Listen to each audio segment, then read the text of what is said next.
waxbarashadu waynoo wanaage waxbarashadu waynoo wanaage walaalayaalo wada ogaada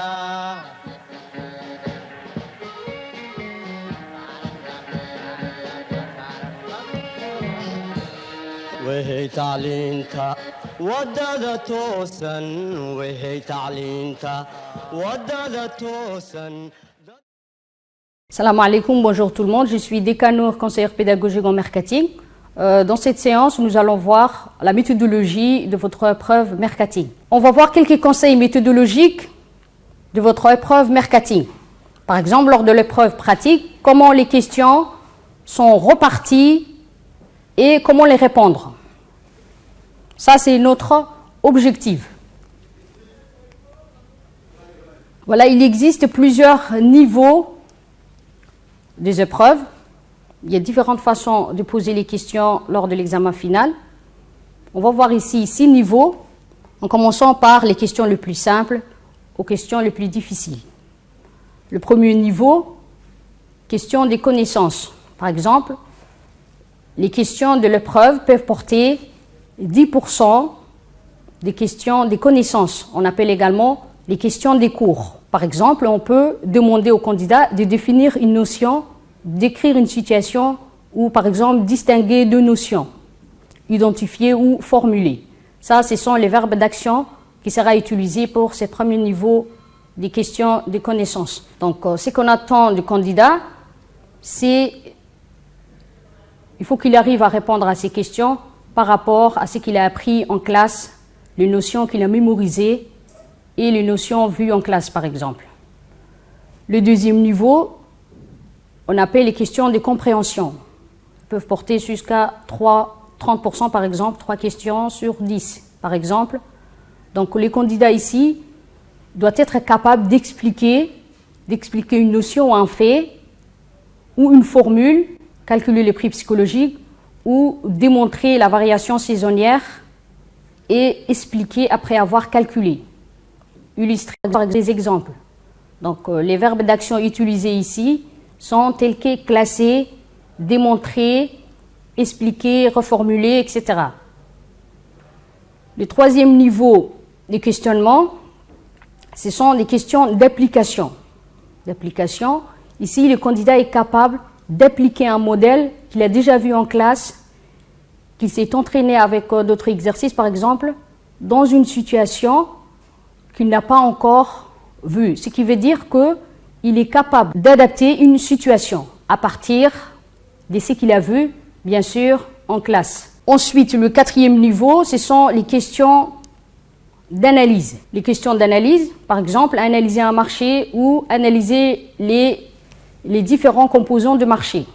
Les différents composants de marché ou le composant du plan de marchéage. Le candidat est capable de déterminer les éléments constitutifs d'un processus.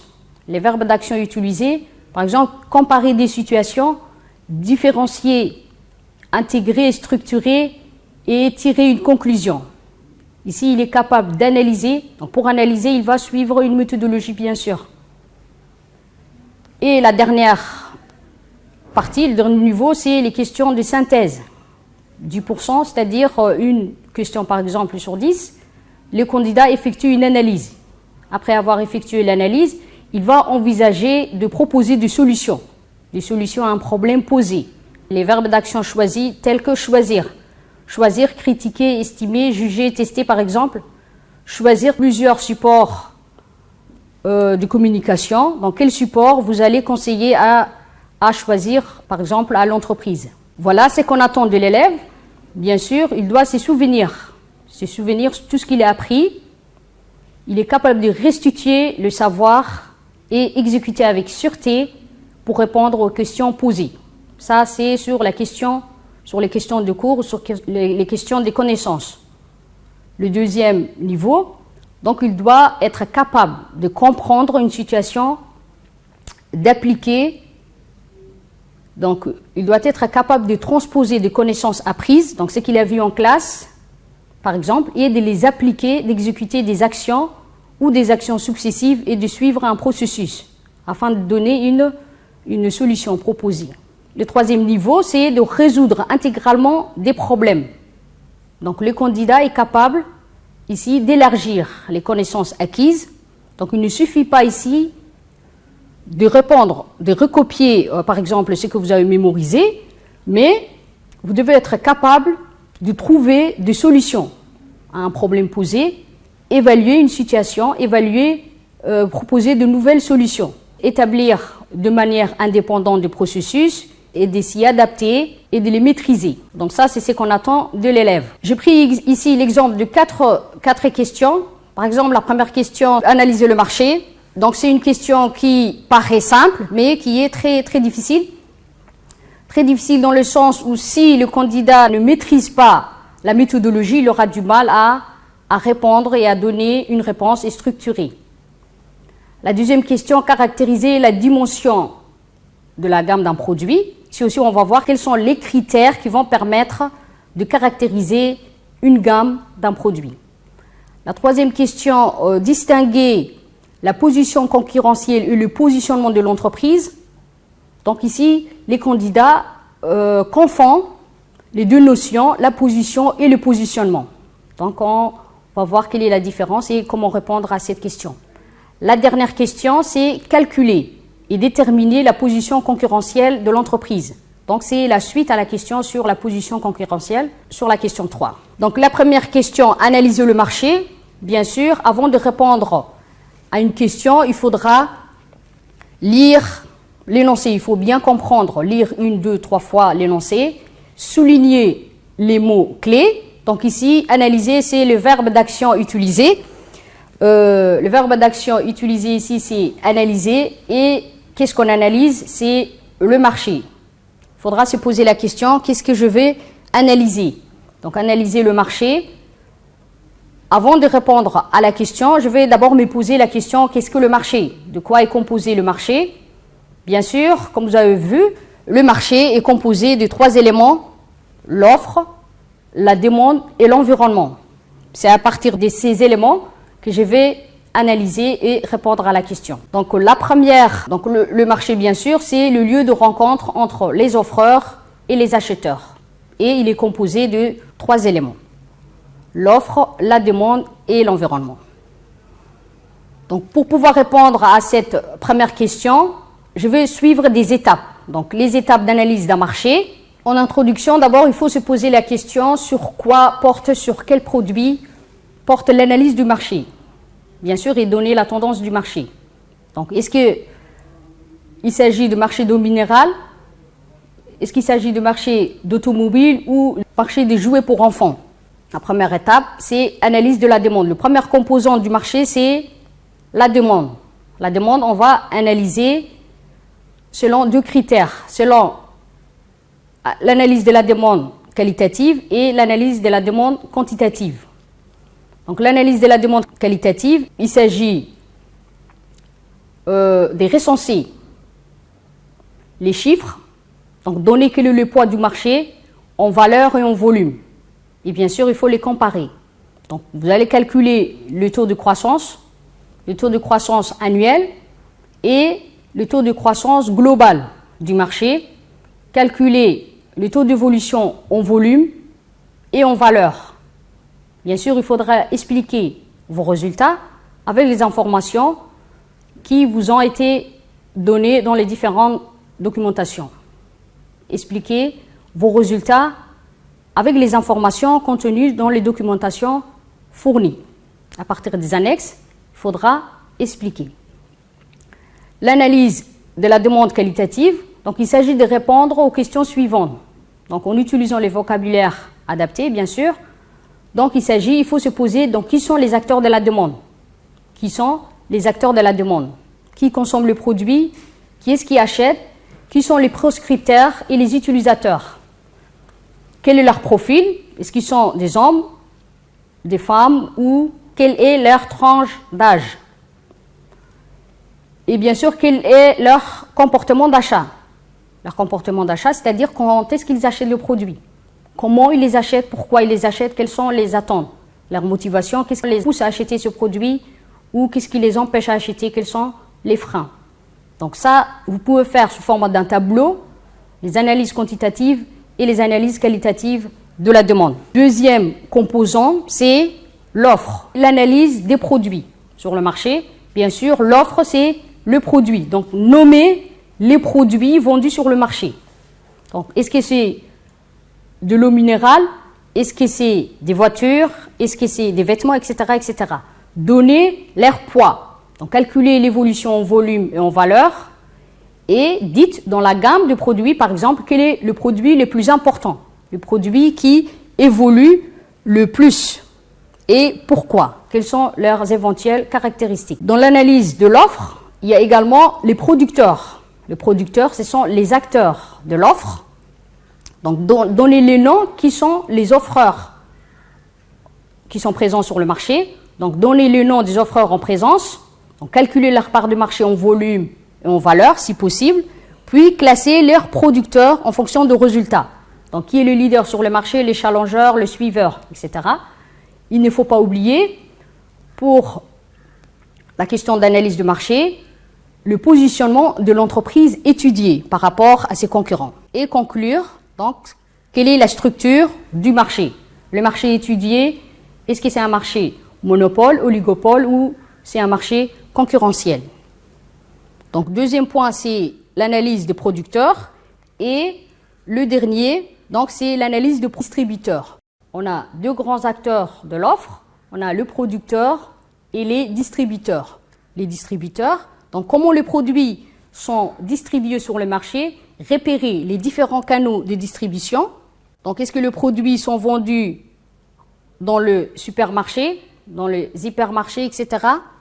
Calculer leur part de marché en volume et en valeur, dès que c'est possible, bien sûr, et conclure quel est le type de stratégie suivie. Est-ce que c'est une stratégie de distribution intensive, sélective ou exclusive? Et en dernier lieu, il faut analyser l'environnement qui peut influencer positivement ou négativement le marché. Donc, en conclusion, vous devez résumer l'évolution générale du marché, c'est-à-dire si c'est un marché qui se porte bien, dans quelle situation le marché évolue, est-ce que c'est un marché en ralentissement qui enregistre des évolutions négatives, ou bien si c'est un marché qui est en pleine stagnation, ou bien si c'est un marché en progression ou en croissance. Les ventes des secteurs enregistrent une progression de plus 1,9% par exemple. À la fin, vous pouvez donner des conseils à l'entreprise étudiée pour son produit sur les actions commerciales qu'elle doit mener. C'est la réponse à la première question. Donc, c'est trois. Pour répondre à la question sur l'analyse de marché, vous devez analyser 3 points essentiels: l'offre, la demande et l'environnement. On passe à la deuxième question. La deuxième question, c'est caractériser la dimension de la gamme d'un produit. Donc, avant de répondre à la question, donc on peut vous demander de caractériser après avoir défini la notion de gamme. Donc, qu'est-ce qu'une gamme? Une gamme, bien sûr, c'est un ensemble de produits, qui peut être un bien ou service, proposé par une entreprise destinée à satisfaire les mêmes besoins. Donc, je vais distinguer la notion de la gamme à la notion d'assortiment. Bien sûr, assortiment, c'est l'ensemble de produits proposés par un distributeur dans un point de vente. Donc, comment je vais caractériser une gamme? 3 critères vont me permettre de caractériser. Donc, je vais utiliser 3 critères: la largeur, la profondeur, la longueur ou l'ampleur. Donc, la largeur, c'est le nombre de lignes de produits dans la gamme. La profondeur, c'est le nombre de produits par ligne. La longueur ou l'ampleur, c'est le nombre total des références commercialisées par la marque dans la gamme. On va prendre un exemple ici, l'exemple d'une gamme d'un produit. Vous avez 2 lignes. 2 lignes. La première ligne, on a 5 produits. Le produit A, le produit B, les produits C, D et E. Et pour la deuxième ligne, on a 3 produits.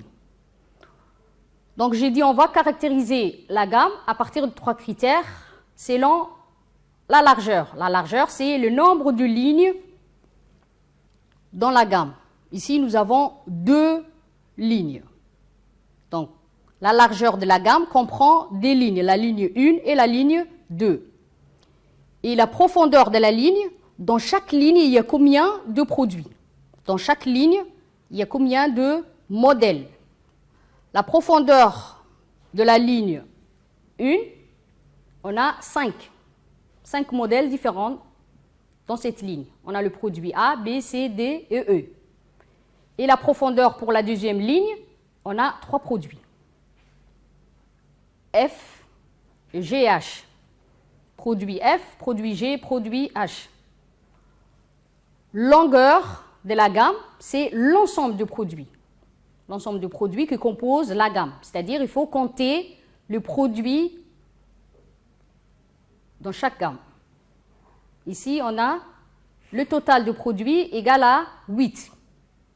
On a 5 produits plus 3 produits, 8. Allez-y, vous avez ici une gamme de dosettes de café. On vous demande de caractériser cette gamme de produits. En utilisant bien sûr les 3 critères, la largeur, la profondeur et l'ampleur. Vous avez sous forme d'un tableau la gamme de dosettes de café. Donc, quel est le nombre de lignes? Le nombre de lignes, on a 3 lignes. Noir, expresso et parfumé. La profondeur, c'est combien de produits dans chaque ligne. Dans la première ligne, c'est-à-dire la ligne du café noir, nous avons 3 modèles.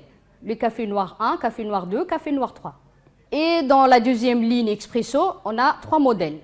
La troisième ligne parfumée, on a également 3 modèles. Donc, quelle est l'ampleur ou la longueur de cette gamme des cafés? En tout, le nombre total de produits est 9.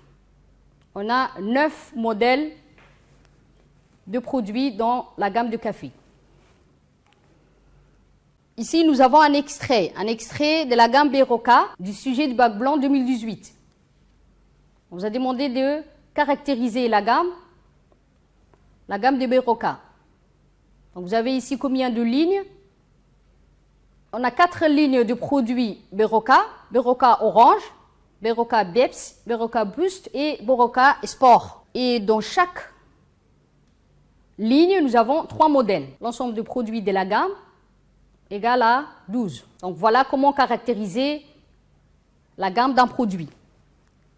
On utilise les 3 critères, la largeur, la profondeur et la longueur. Maintenant, on passe à la troisième question. Troisième question, donc distinguer la position concurrentielle et le positionnement de l'entreprise. Donc c'est une question qui vous demande de définir les 2 notions séparément. Donc qu'est-ce que le positionnement et qu'est-ce que la position concurrentielle? Le positionnement correspond à la place qu'occupe un produit ou une marque dans l'esprit du consommateur face à ses concurrents sur différents critères. Donc selon le prix, l'image et d'autres caractéristiques.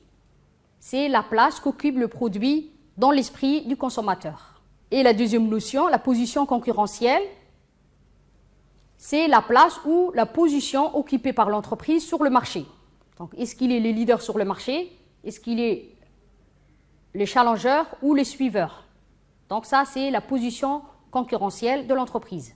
Donc, il ne faut pas confondre les 2 notions. Pour répondre à la dernière question, on vous demande de calculer et déterminer la position concurrentielle de l'entreprise. Donc, maintenant, on sait qu'est-ce qu'est la position concurrentielle. Donc, à partir d'un tableau, on vous demande de déterminer la position concurrentielle. D'abord, il faudra calculer. Donc, on vous donne le chiffre d'affaires de l'entreprise A, entreprise B, C, D, E, F. Donc, 5 entreprises sont présentes sur le marché et chaque entreprise, vous avez ses chiffres d'affaires. Donc, vous allez calculer la part de marché de chaque entreprise pour pouvoir déterminer sa position concurrentielle. Donc, l'entreprise A a une part de marché de 41,64%. L'entreprise B, 9%. L'entreprise C, 10%. L'entreprise D, 9,84%. Et l'entreprise F, 29,86%. 44%. Donc, les critères qui permettent de déterminer la position concurrentielle de l'entreprise, c'est la part de marché. Donc, en fonction de la part de marché, on va définir si l'entreprise occupe la première position sur le marché. Voilà, l'entreprise A est leader sur le marché car il dispose de la plus grande part de marché avec 41,64%. L'entreprise F est challenger sur le marché avec 29,44%. Elle se place juste après les leaders. Les leaders et les autres entreprises, les entreprises B, C et 2 sont les suiveurs. Les suiveurs avec 9% de part de marché. Donc, c'est en fonction de part de marché que vous allez répondre, que vous allez classer la position concurrentielle de l'entreprise. Voilà, pour réussir son examen, il faut bien lire l'énoncé et bien répondre aux questions en suivant la méthodologie. Merci.